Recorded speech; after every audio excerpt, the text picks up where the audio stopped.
Olá a todos, sejam bem-vindos. Meu nome é Augusto Baques. Eu invisto em criptomoedas há pelo menos 3 anos, compro e vendo bitcoins toda semana e também outras criptomoedas, tá?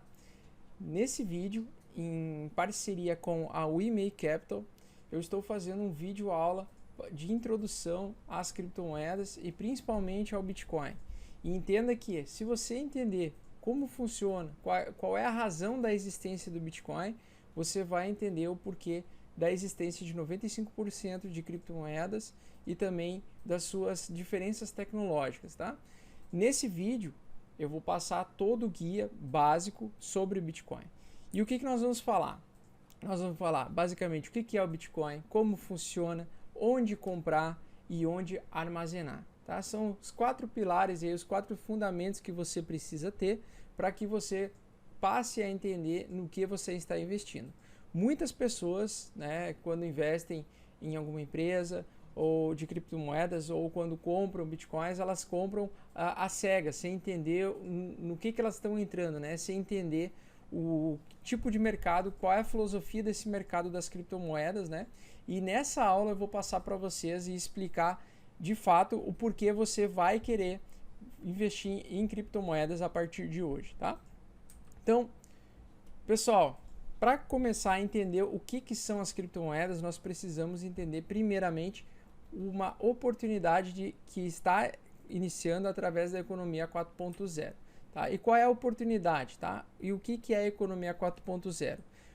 Para a gente entender o que é a economia 4.0, eu vou passar rapidamente aqui as outras fases da nossa economia. Tá? Então, a primeira fase da nossa economia iniciou através do vapor, que impulsionou a Revolução Industrial no século XVIII. Logo depois, na evolução disso, surgiu a eletricidade, linhas de montagem. Na terceira fase, os anos 70, a automação, computadores e redes conectadas, o início da internet militarizada. Tá? E agora nós estamos na quarta fase, quarta etapa econômica, que é onde o digital e o real eles se misturam de forma indissociável, que seja Smart TV, smartphones, smart houses, smart geladeira, tudo hoje é smart, integrado com inteligência artificial e conexão em tempo real. Tá? E um exemplo claro disso, eu peguei uma imagem da Praça de São Pedro em 2005, onde vários fiéis estavam presenciando o discurso do Papa, e 6 anos mais tarde, o mesmo público, tá, de fiéis estava presenciando o discurso do Papa, porém agora com várias telas, né? E isso aqui representa o avanço tecnológico, onde só nesse celular, só nesse quadradinho aqui, a gente tem um conjunto gigantesco e ilimitado de componentes com inteligência artificial integrada. Então você já deve ter visto aí, o Bradesco tem a sua assistente virtual, o próprio Samsung também tem a Bixby, que é seu assistente virtual. E o que é isso, pessoal? Isso é a inteligência artificial, a economia 4.0 sendo abraçada pela inteligência artificial, tá? E o que isso gera de mudança no nosso mundo? Todas as mudanças possíveis. E isso surgiu com a internet e a descentralização. E na verdade a internet ela trouxe um fenômeno que provavelmente na hora que desenvolveram a internet eles não pensaram nisso, né? Mas a internet ela causou a descentralização de diversos poderes. O que é a descentralização? O que eu quero dizer com descentralização?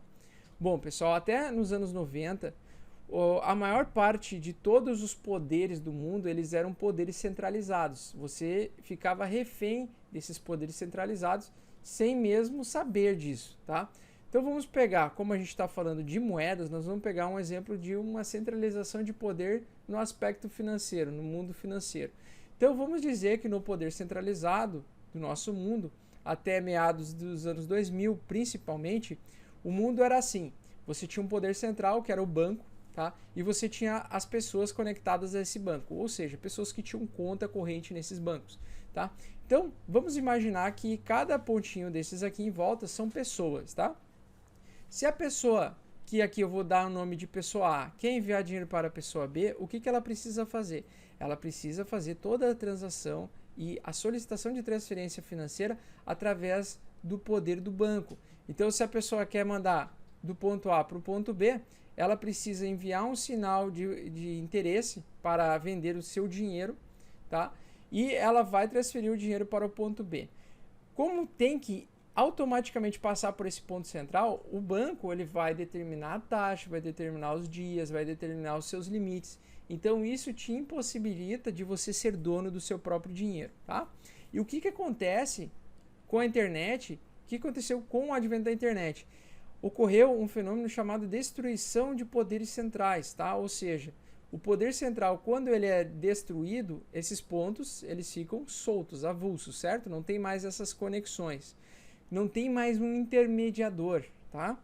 Então, quando você destrói esses pontos vão ter que se conectar novamente entre si, utilizando redes conectadas, que é a internet. Então, a internet, ela fez isso não somente com os bancos, mas também fez isso com os correios, como por exemplo, e eu acredito que foi o primeiro poder central que a internet conseguiu destruir, que foram os correios. Por quê? Porque antigamente, nos anos 80, anos 90, para você enviar mensagem do ponto A ao ponto B e depois o do ponto B ao ponto C, você precisava se encaminhar até o poder central, que no caso deste exemplo é os correios, são os correios.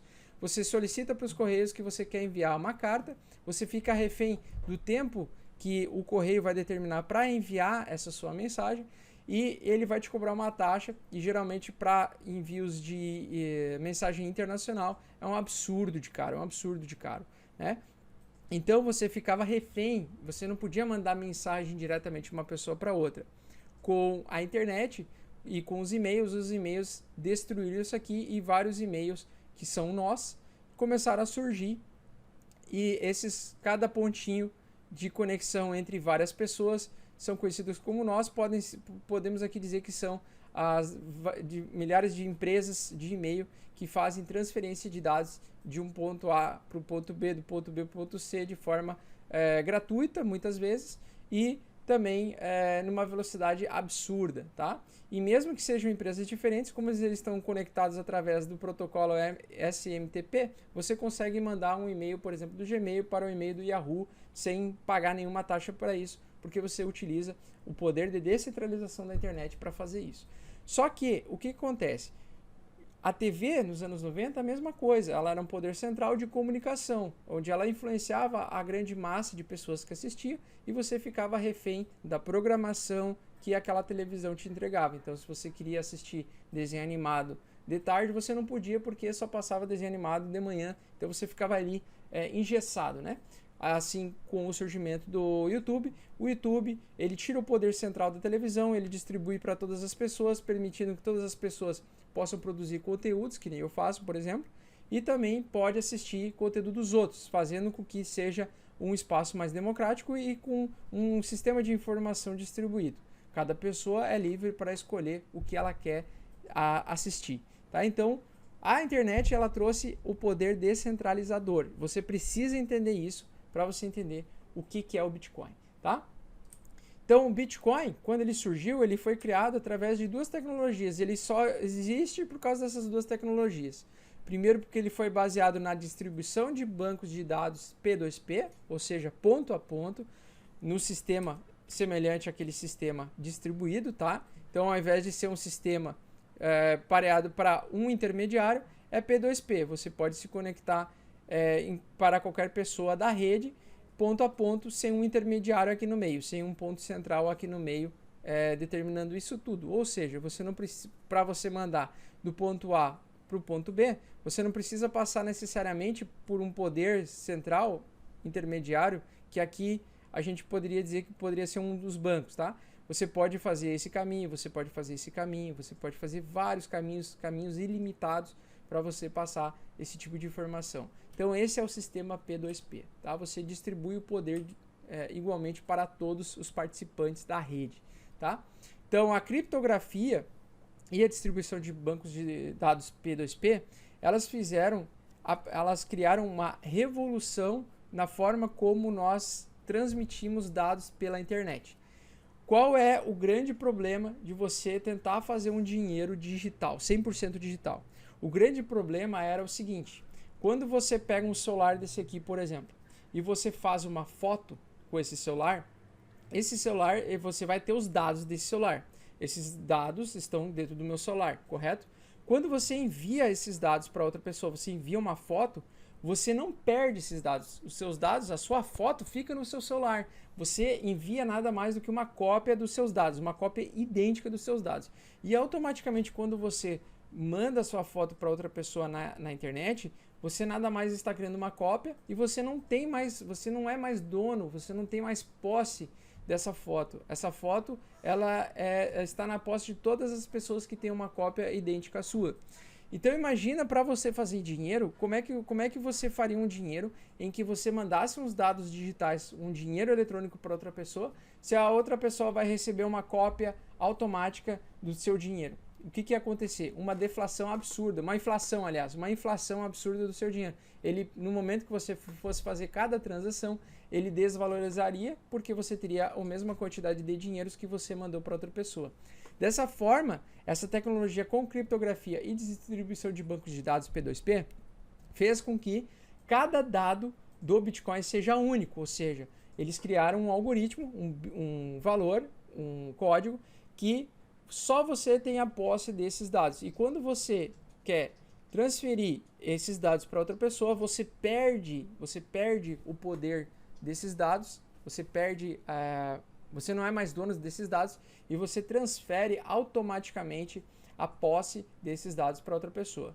E isso fez com que o dinheiro eletrônico fosse possível. Então o Bitcoin basicamente é isso. Ele é um código, um algoritmo que consegue ser um dado único na internet. Você não consegue duplicar um Bitcoin, por exemplo. Tá? Então, nesse post aqui eu resumi muito bem todas as vezes que teve uma inovação tecnológica, né, mesmo de poderes centrais antigos, você pode ver que existem sempre novos poderes centrais ou novas tecnologias que vêm suprir outras, tá? Então, para o Banco Central, o Bitcoin não é uma boa ideia. Para os Correios, o e-mail não era uma boa ideia. Assim como para o jornal, a internet nunca foi uma boa ideia, né? Com corrente direta de informação do que o jornal. A televisão nunca foi uma boa ideia para os rádios e assim sucessivamente, né? A mesma coisa, o streaming, ou seja, o YouTube, o Netflix, etc., nunca foi uma boa ideia para a Blockbuster, que foi a maior videolocadora do mundo, tá? Então, o que acontece? Para muitas pessoas nunca vai ser uma boa ideia a descentralização de poderes, né? Mas a verdade é que você não consegue lutar contra a tecnologia, tá? Muito bem. Então, sejam bem-vindos. O Bitcoin é a primeira moeda mundial descentralizada. Entendendo esse conceito de descentralização, você vai entender que o Bitcoin ele é nada mais nada menos do que a descentralização do nosso dinheiro. Ele surgiu em 2008 por um cara chamado Satoshi Nakamoto, que ninguém sabe se é uma pessoa só ou se são 3 ou 4 desenvolvedores de softwares, um grupo de desenvolvedores de software, que ficou revoltado com a crise financeira de 2008, do subprime, onde quase que quebrou o mundo todo, né? Onde bancos acumularam muitas dívidas e vários poderes foram quebrados um a um. Tá? E com base nisso, eles desenvolveram uma moeda que fosse competir com o nosso sistema financeiro mundial e que, ao invés de ser inflacionário e sofrer crises, ou seja, quedas violentas de valor a cada 10 anos, ela seria uma moeda contrária, ela seria um ativo que se valorizasse a cada 4 anos até 2140, sendo uma moeda deflacionária. E agora eu vou explicar tecnologicamente como isso é possível, tá? Então o Bitcoin, o que ele é? É uma moeda 100% digital, que não é emitida por nenhum banco central, é uma moeda eletrônica descentralizada e escassa, P2P, ponto a ponto. Então ela é criada a partir de um processo conhecido como mineração, tá? E quais são as características do Bitcoin? Primeiro que ele é escasso, tá? Vão existir apenas 21 milhões de unidades de Bitcoins que podem ser mineradas. Atualmente existem 17 milhões de Bitcoins. A cada 10 minutos são lançados 12,5 Bitcoins na rede, que são novos, tá? Até 2140 esse número vai ser lançado na rede a uma fração cada vez menor, que diminui a cada 4 anos, tá? Então, cada Bitcoin ele pode ser fracionado, dividido até 8 casas decimais para permitir que qualquer pessoa consiga ter satoshis, tá? Porque, como ele tem um número limitado, você teria que fracionar ele para poder em determinado momento, em 2140, conseguir comprar ainda alguns satoshi, tá? Então esse valor é fracionado, conhecido como satoshi, é uma tecnologia inovadora que permite a segurança e transparência das transações, além de tornar o Bitcoin descentralizado. Então as taxas de transação tendem a ser muito menores e funcionam 24 horas por dia, todos os dias da semana. Então, diferentemente do banco, onde você precisa ficar refém dele, de você quiser, mesmo que você queira enviar 1 milhão de reais para o outro lado do mundo, você não vai conseguir de forma fácil, é tudo muito burocrático. E na verdade você não é dono do seu dinheiro, você não consegue fazer uma transferência de 1 milhão sem você pagar uma taxa absurda de 10 mil reais para você transferir internacionalmente o seu capital, tá? Já no Bitcoin, você é 100% dono do seu dinheiro e você é seu próprio banco. Você armazena os seus Bitcoins e só você tendo a chave privada, só você é dono dos seus Bitcoins. E agora eu vou explicar como funciona a tecnologia do Bitcoin e por que ele transforma todos os dados em dados únicos, tá? Então, o que é a blockchain? Para começar, a blockchain é a revolução tecnológica depois da internet. Eu acredito que seja a mais importante depois da internet, é o blockchain, tá? E o que é o blockchain? O blockchain nada mais é do que uma corrente de blocos de informação. O que contém cada bloco? E cada bloco que ele é encadeado imediatamente ao bloco anterior. Então é um conjunto de blocos que são inseridos, de informação, que são inseridos a cada 10 minutos numa rede interconectada, tá?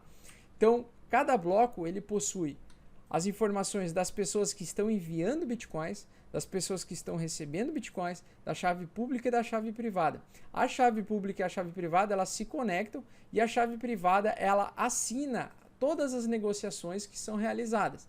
Então, sempre você vai ter a chave pública, que é a sua carteira, e você vai ter a chave privada, que é a sua assinatura digital para reconhecer as suas transações com bitcoins, tá? E cada bloco novo surge na rede a cada 10 minutos, tá? Então, as informações contidas em cada bloco, tá? Os dados de transação das duas pessoas, o valor, né, que foi negociado. Então, Augusto está enviando para João 12,5 bitcoins. Então, o João, em 2 horas, depois de autenticar as transações, ele vai receber 12,5 bitcoins e o Augusto deixará de ter a posse desses 12,5 bitcoins, tá? Então, ele vai ter as dados de transação, a chave pública, que é a carteira e é responsável pelas transações, e a chave privada para autenticar a movimentação dos bitcoins. A chave pública, ela mostra através de um código onde você clica e você pode ver em tempo real a transação acontecendo, tá? Então você consegue ver todas as transações naquele bloco que está sendo autenticado naquele momento, você consegue verificar todas as transações, beleza? Então, o blockchain, e traduzindo para o português, ele é uma cadeia de blocos, ele é uma corrente de blocos, tá? De informação, que essas foram as informações que eu falei para vocês, tá? E elas são inseridas uma após a outra e elas se conectam imediatamente uma após a outra a cada 10 minutos. Entenda o seguinte, essa tecnologia com criptografia é uma criptografia avançada, tá? Então, cada bloco, existe um código único, que é conhecido como hash, que torna cada bloco único, tá?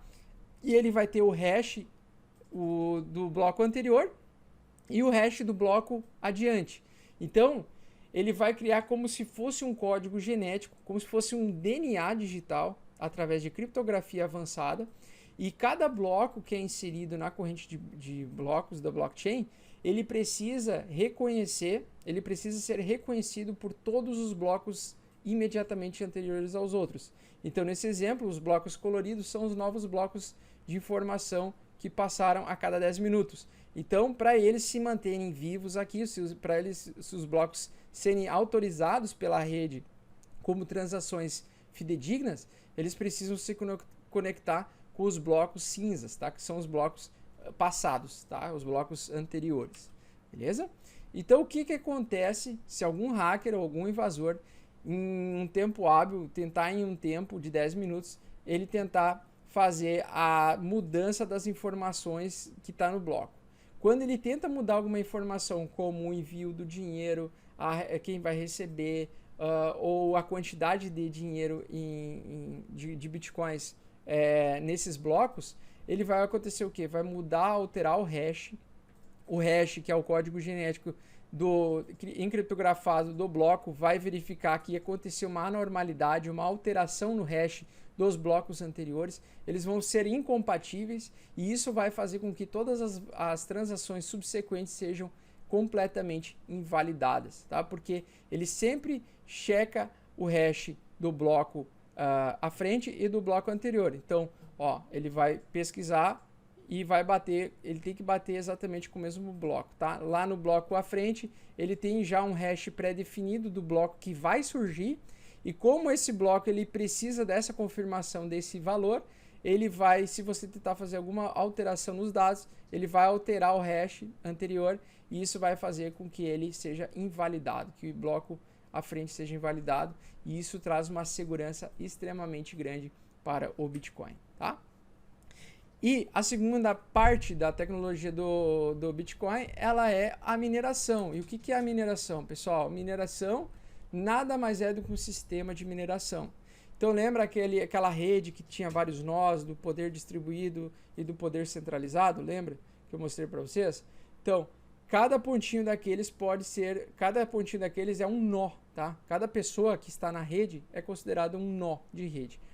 As pessoas que têm interesse em colaborar com as transações da rede do Bitcoin, porque entenda, o banco ele tem um sistema deles para fazer a autenticação das transações do ponto A ao ponto B.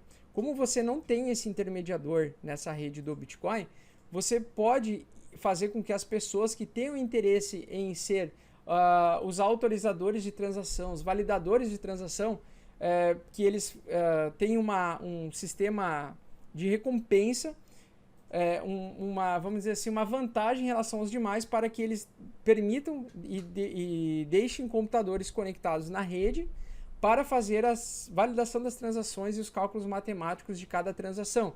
Então, como no blockchain, na rede do Bitcoin, não possui o banco central para fazer isso, você precisa de um poder computacional para fazer isso.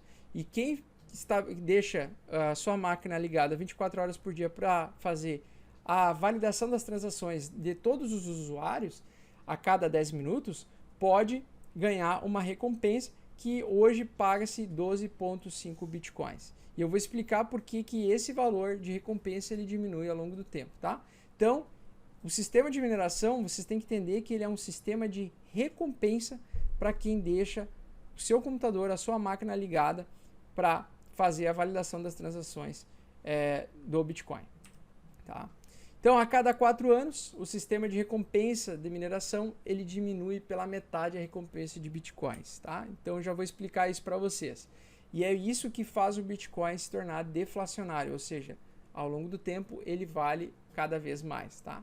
Então, um exemplo claro disso, em 2008 até 2012, no início do bloco Gênese do Bitcoin, o sistema de recompensa de mineração pagava 50 bitcoins para o bloco minerado.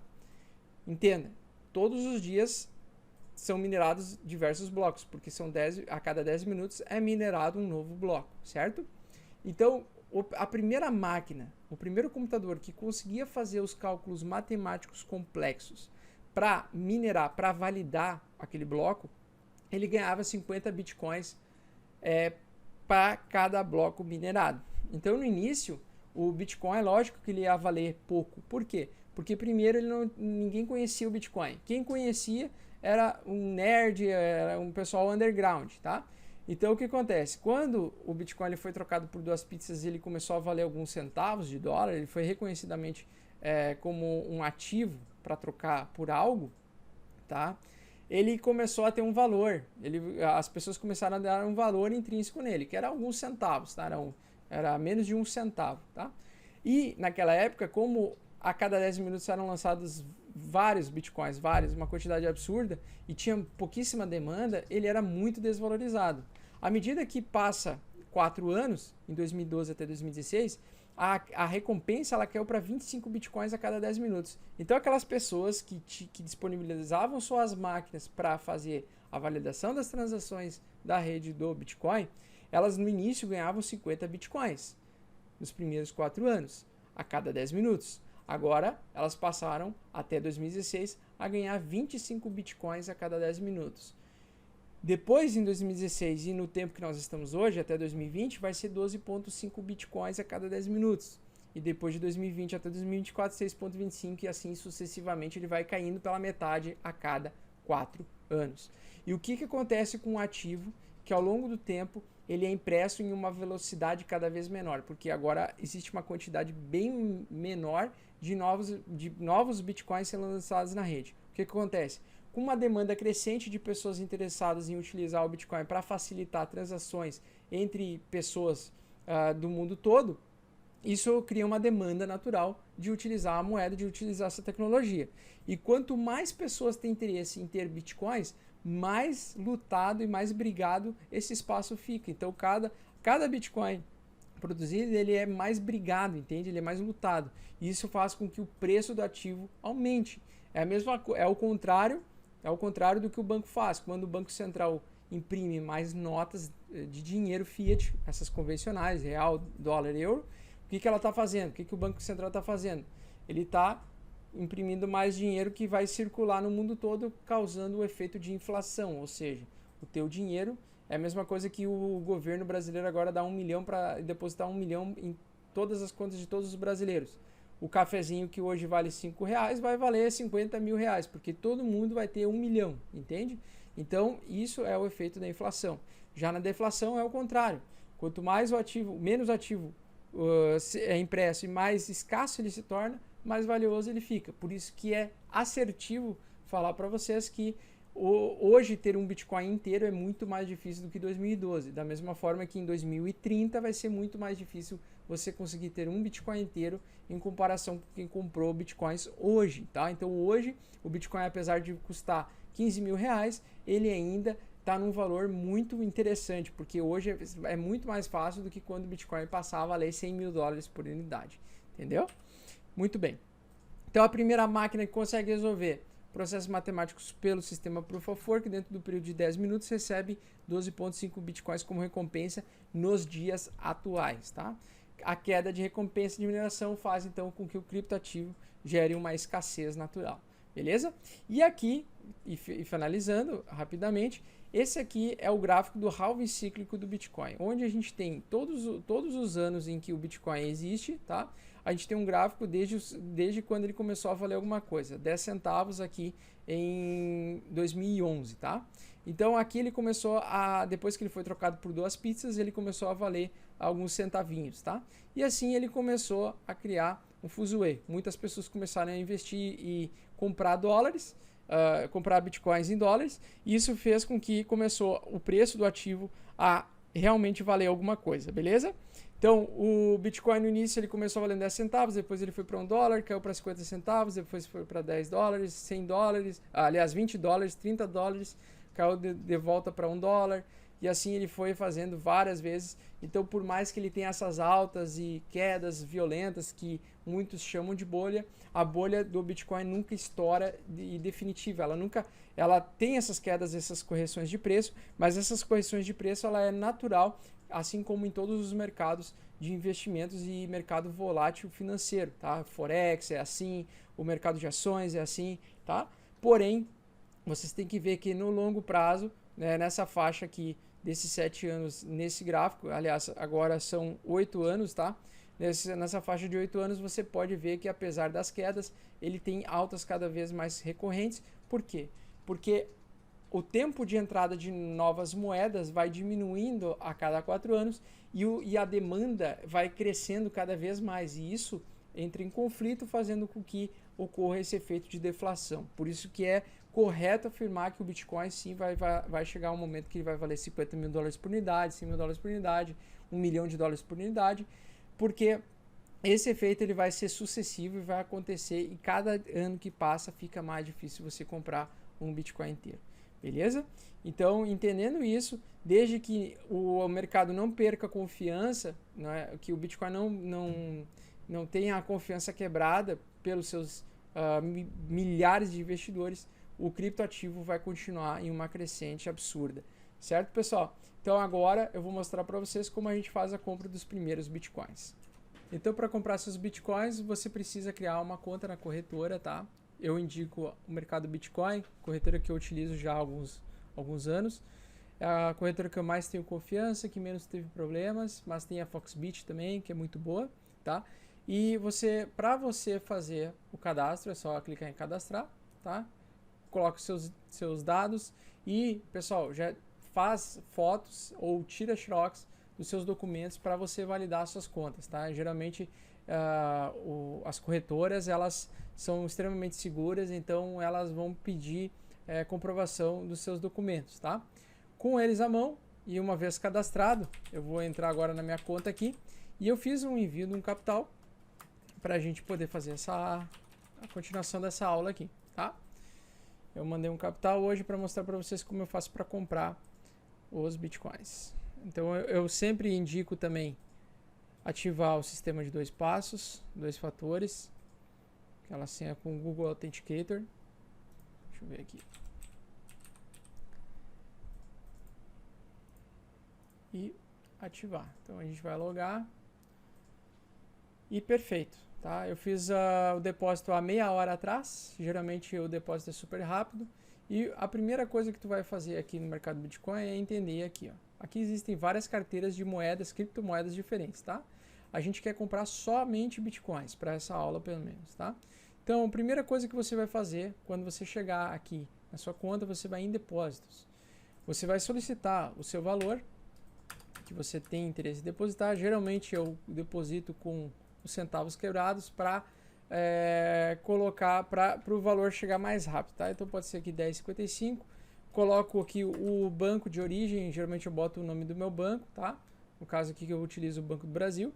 Clico confirmar. Quando confirmar, ele vai abrir uma ordem aqui, tá? Um aviso de depósito. E você vai pegar os dados bancários da empresa aqui do mercado Bitcoin e você vai depositar para eles. No caso do mercado Bitcoin, você não precisa mandar o comprovante. Ele vai cruzar as informações com o titular da conta que está enviando e com o valor que você colocou. Portanto, evite de errar esse valor aqui, tá? E também evite de utilizar nome de terceiros ou conta de terceiros para comprar os Bitcoins, beleza? Uma vez criado o depósito, quando você for fazer no nome do seu titular, na sua conta bancária, meia hora depois, máximo aí meia hora, uma hora, no máximo vai entrar o dinheiro na corretora de Bitcoins, tá? Na corretora no mercado Bitcoin ou no Foxbit. Tem várias outras corretoras, tem a CoinTrade também, mas eu estou gravando aqui porque eu estou acostumado já com o mercado Bitcoin, beleza? E aí, o que você vai fazer? Para você comprar seus primeiros Bitcoins, você vem aqui, você pode vir em negociações e tentar encontrar um book de oferta aqui com preço mais em conta, tá? Ou você vai fazer como eu faço aqui, tá? Eu compro geralmente o valor a mercado, tá? Ou seja, não me importa tanto em pegar a diferença de centavos ali, de comprar o mais barato possível. Eu vou baseado no preço que está sendo cotado no volume e no mercado financeiro no momento presente, tá? Então eu vou vir aqui, coloco comprar mercado, vou mandar o saldo aqui, tá? E clico em mercado aqui e clico em comprar, tá? Quando tu seleciona a mercado aqui, ele vai comprar imediato. Ele vai comprar de quem está ofertando a venda, tá? Independente do preço. Então, ou seja, você às vezes pode pagar um pouco mais barato, às vezes pode pagar um pouco mais caro, mas você fica na aleatoriedade e não é tanta diferença, é diferença de centavos, tá? Então eu vou vir aqui, clico em comprar, beleza? Clicou comprar, ordem executada com sucesso. Eu transformei os meus $1.000 em 0,065 satoshis, tá? Seria aí quase 6 centavos de Bitcoin, né? Então R$1.000 equivalem a 0,06 Bitcoins. Beleza. Agora o que eu faço com isso aqui? Você pode ou deixar na corretora, o que eu não indico, tá? Porque a corretora ela é frequentemente atacada por hackers diariamente tentam atacar. O mercado Bitcoin, como ele tem uma estrutura bastante segura, eu tenho bastante confiança, mas mesmo assim não é uma carteira de Bitcoins, tá? Então o que a gente faz? A gente vem aqui no Google e a gente pode baixar carteira de Bitcoins conhecida como Exodus, tá? Então a Exodus, ela é uma carteira que você faz o download e você pode enviar seus Bitcoins diretamente para eles, ok? Quando você baixar a carteira Exodus para o seu desktop, a primeira coisa que eles vão perguntar para você é para você criar uma senha de backup. A senha de backup é a sua chave privada. Só você tem acesso a essas 12 palavras-chave para recuperar os seus ativos. Por exemplo, você vai ter a sua senha convencional para entrar na sua carteira e você vai ter uma senha conhecida como 12-word backup phrase, que é a backup de 12 frases ou de 12 palavras, tá? Então, o que acontece? Nesse backup aqui, você vai ver e você vai... O programa mesmo, a sua própria carteira, vai te enviar 12 palavras sequenciais que você precisa anotar em um papel, tá? De preferência, anota no papel e guarda dentro de um cofre. Essas 12 palavras sequenciais você vai colocar número 1, palavra tal, número 2, palavra tal, número 3, até bater 12 palavras, para você poder acessar sua carteira.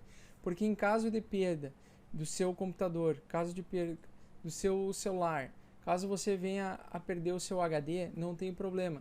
É só você baixar a mesma wallet e digitar a frase de 12 palavras em sequência. Na sequência correta você vai recuperar todos os seus ativos digitais. Tá? Então todas as carteiras de Bitcoin e de outras criptomoedas, elas funcionam com esse sistema de segurança. Tá?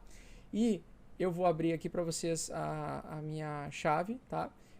Claro que eu não vou mostrar para vocês aqui qual é que é a chave, mas eu vou mostrar para vocês como é que funciona a chave privada, tá? Então, ó, ele vai perguntar: tem certeza que você quer mostrar as 12 palavras? Aí você clica sim, tá? Então você clica a senha e você vai escrever num papel, ou você pode tirar uma foto da tela, imprimir a foto e depois deletar o arquivo. Você pode fazer de várias formas, tá? Desde que você jamais perca essa senha de backup, essa frase de backup sequencial, porque se você perder, você nunca mais recupera o seu dinheiro, você não consegue mais recuperar nenhuma das suas criptomoedas, beleza? Então esse passo é extremamente importante, você saber que você não pode perder essas 12 palavras sequenciais, elas valem literalmente todo o seu investimento nos criptoativos que você armazenou em carteira. E para todas as carteiras funciona exatamente desse jeito, tá? Então funciona exatamente assim. Você precisa guardar essa informação, ela é crucial, beleza? Agora aqui na wallet, como é que a gente faz para receber os bitcoins lá da corretora, tá? Então aqui eu tenho um pequeno portfólio de algumas criptomoedas, principalmente a EOS, tá? Então você pode selecionar a criptomoeda que você quer depositar. No nosso caso aqui, a gente tem interesse em depositar o Bitcoin.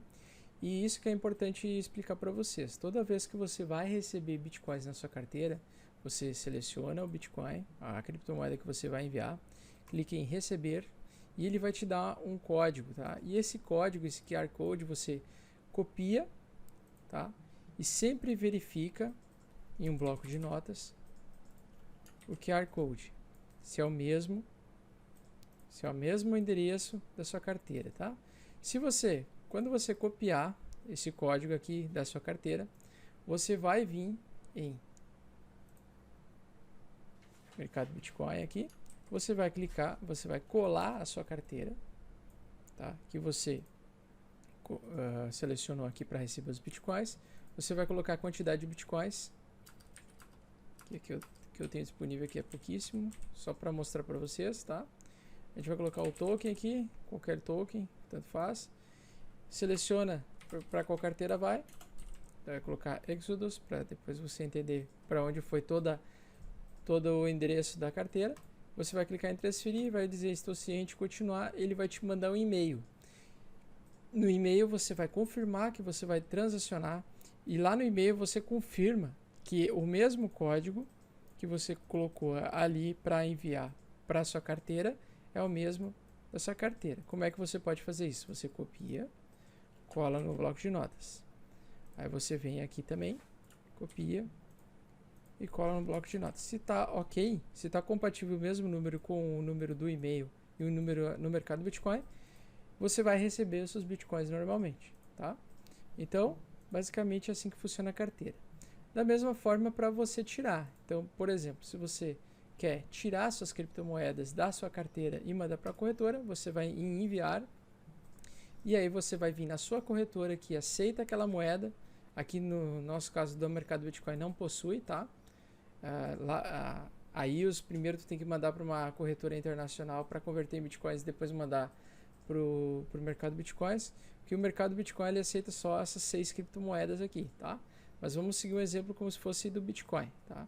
Então você vai, para você receber Bitcoins, você vem em receber Bitcoins e você vai ter a sua carteira específica do mercado Bitcoin. Então você copia, tá? E você vai colar a sua carteira do mercado Bitcoin aqui dentro. Ele vai confirmar se é uma carteira da criptomoeda correta. Como não é, ele vai dar aqui vermelho. Mas quando é positivo, ele dá verdinho. Você seleciona a quantidade de valor que você quiser e envia os suas criptomoedas, ok? Então, é muito simples, é muito fácil. Se você quer receber suas moedas, suas criptomoedas na sua carteira, você vem em receber. Se você quer enviar, você vai em send, que é enviar, tá? E, na minha opinião, a melhor carteira existente para desktop, pelo menos é a Exodus. Existem diversas carteiras, tá? E sempre pesquise primeiro a carteira que você vai utilizar. Para telefones celulares, eu recomendo a Mycelium, tá? A Mycelium, que é muito interessante, é muito boa. Para desktop, a Exodus é disparada a melhor carteira e a mais segura. Então é isso, essa é a nossa aula de hoje. Eu espero que você tenha gostado. Comece a comprar poucos bitcoins para você ir testando aos poucos, vendo como é que é. Fácil, simples, tá? Bem tranquilo, bem rápido também para fazer todo esse processo, tá? Não tem nenhum bicho de 7 cabeças. E eu gostaria de fazer um pedido. Eu ajudo vocês daqui e vocês me ajudam daí. Por favor, compartilhem o meu canal para o máximo de pessoas possível, porque o meu interesse é uma adoção maior em massa das criptomoedas. Quanto mais pessoas investirem em criptomoedas, maior será o valor de cada cripto, e você pode estar colaborando com o meu trabalho também para eu continuar fazendo vídeos iguais a este, beleza? Então eu espero que vocês tenham gostado dessa aula e a gente se vê nos próximos vídeos. Até mais!